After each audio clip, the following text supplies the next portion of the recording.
ಓಂ ಶಾಂತಿ.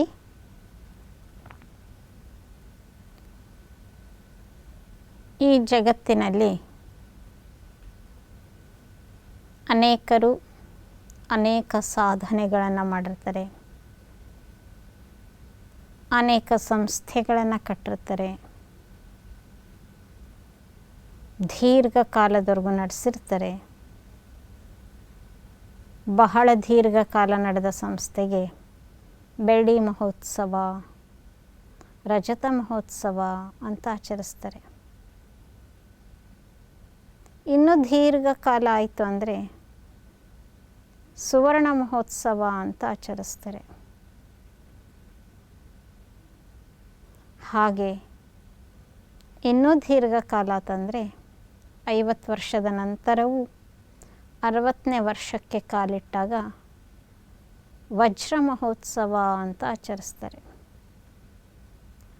ಇದರಿಂದ ಅರ್ಥ ಆಗ್ತದೆ, ವಜ್ರಕ್ಕೆ ಬಹಳ ಬೆಲೆ ಇದೆ.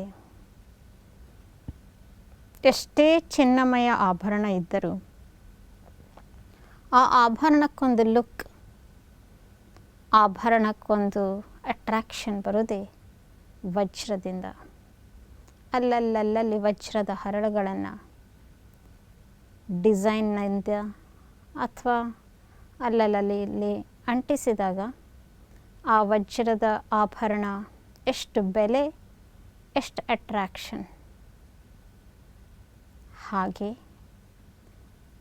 ಆಭರಣಕ್ಕೆ ಹೇಗೆ ವಜ್ರಭೂಷಣವು, ನಮ್ಮ ಜೀವನನೇ ವಜ್ರ ಸಮಾನ ಆಗಿಬಿಟ್ರೆ,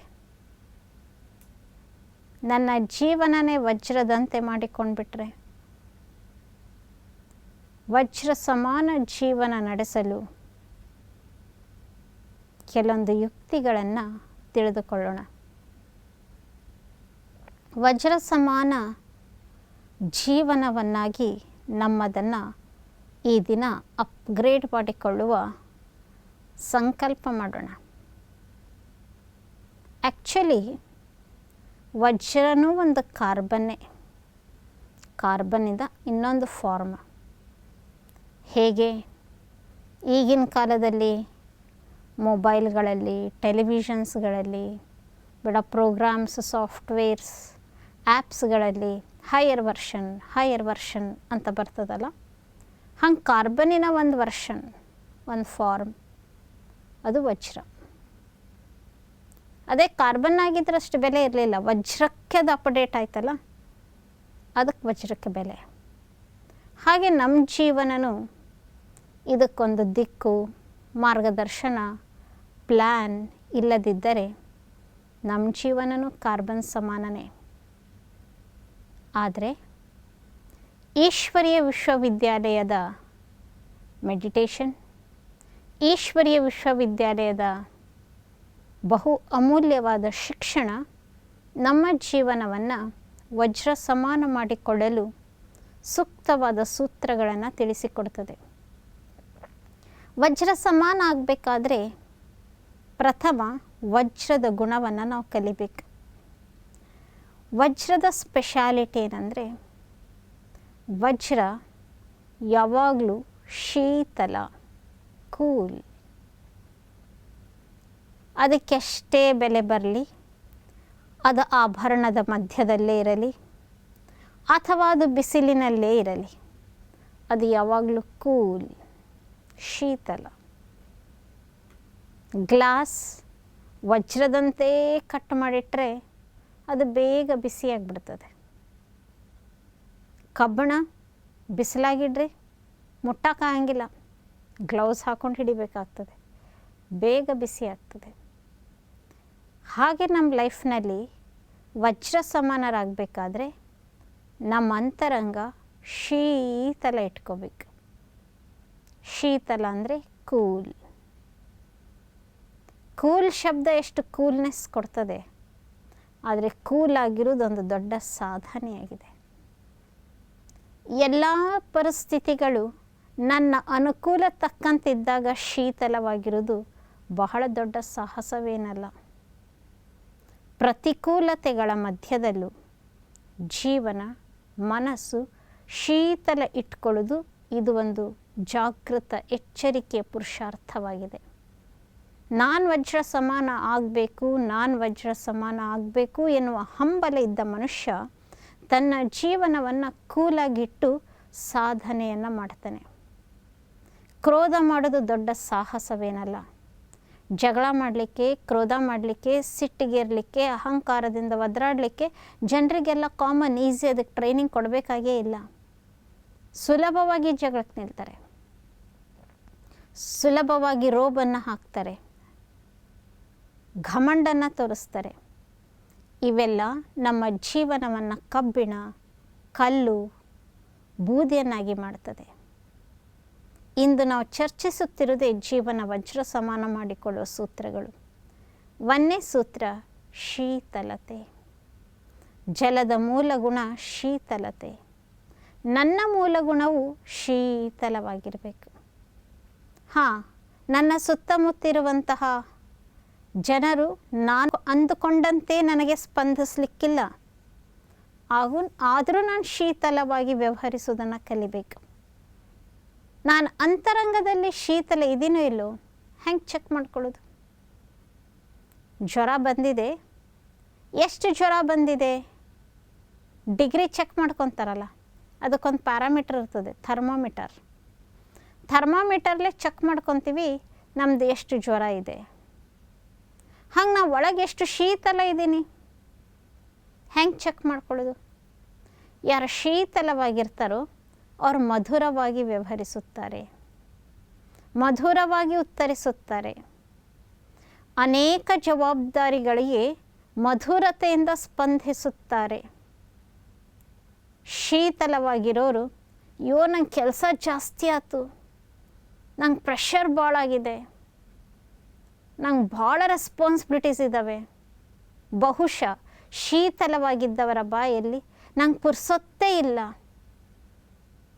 ನನಗೆ ಈ ಕೆಲಸ ಆಗುವುದಿಲ್ಲ, ನನ್ನ ಔಟ್ ಆಫ್ ರೀಚ್ ಈ ವರ್ಕ್ ಅನ್ನೋ ಮಾತುಗಳೇ ಬರೋದಿಲ್ಲ. ಶೀತಲವಾಗಿದ್ದವರ ಚಿಹ್ನೆ ಅವರಿನ್ನೂ ಕಲಿಯೋ ಉತ್ಸಾಹದಲ್ಲಿರ್ತಾರೆ. ಇನ್ನೂ ಕಲಿತೀನಿ, ಇನ್ನೂ ತಿಳ್ಕೊಳ್ತೀನಿ, ಇನ್ನೂ ಮುಂದುವರಿತೀನಿ. ಸಿಟ್ಟು ಯಾವಾಗ ಬರ್ತದೆ? ಐ ನೋ ಎವ್ರಿಥಿಂಗ್, ನನಗೇನು ಹೇಳಕ್ಕೆ ಬರಬೇಡ್ರಿ, ನನಗೆಲ್ಲ ಗೊತ್ತೈತಿ, ನನಗೆಲ್ಲ ಗೊತ್ತೈತಿ ಅನ್ನೋ ಅಭಿಮಾನವೇ ಕ್ರೋಧದ ಅಗ್ನಿಯನ್ನು ಉತ್ಪನ್ನ ಮಾಡ್ತದೆ.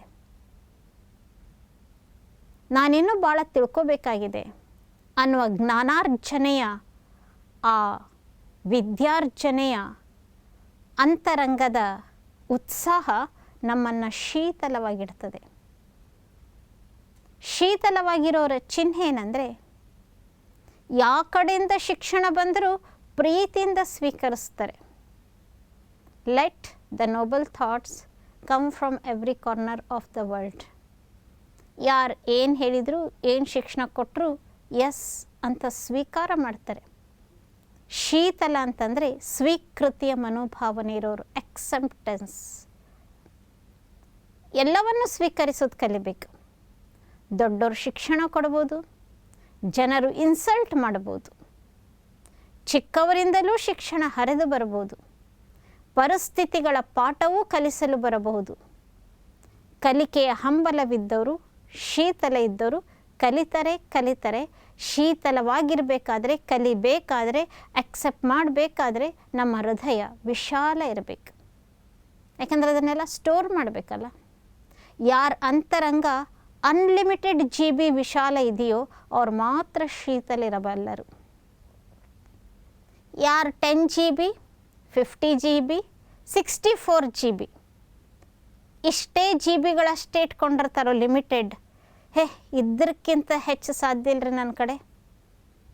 ಎಷ್ಟು ಒಂದು ವ್ಯಕ್ತಿಗೊಂದು ಲಿಮಿಟ್ ಇರಂಗಿಲ್ಲೇನ್ರಿ? ಲಿಮಿಟ್ಟಿನ ಬಗ್ಗೆ ಮಾತಾಡ್ತಾರೆ. ಯಾರು ಬೌಂಡ್ರೀಸ್ ಹಾಕೊತಾರೋ, ಲಿಮಿಟ್ ಹಾಕೊತಾರೋ ಅವ್ರ ಶೀತಲತೆ ಹೊರಟೋಗ್ಬಿಡ್ತದೆ. ಅಷ್ಟೊತ್ತಿಗೆ ಕ್ರೋಧದ ಆವೇಶದಲ್ಲಿ ಎಗ್ರಾಡ್ಲಿಕ್ಕೆ ಶುರು ಮಾಡ್ತಾರೆ. ಆದ್ದರಿಂದ ವಜ್ರರಾಗಬೇಕಾದ್ರೆ ಶೀತಲತೆಯ ಗುಣವನ್ನು ಧರಿಸ್ಬೇಕು. ಶೀತಲವಾಗಿರಬೇಕಾದ್ರೆ ಏನು ಮಾಡಬೇಕು? ಶೀತಲತೆಯ ಚಿಹ್ನೆ ಗೊತ್ತಾಯಿತು, ಶೀತಲತೆಯ ಔಟ್ಪುಟ್ಟೇ ಮಧುರತೆ ಅನ್ನೋದು ಅರ್ಥ ಆಯಿತು.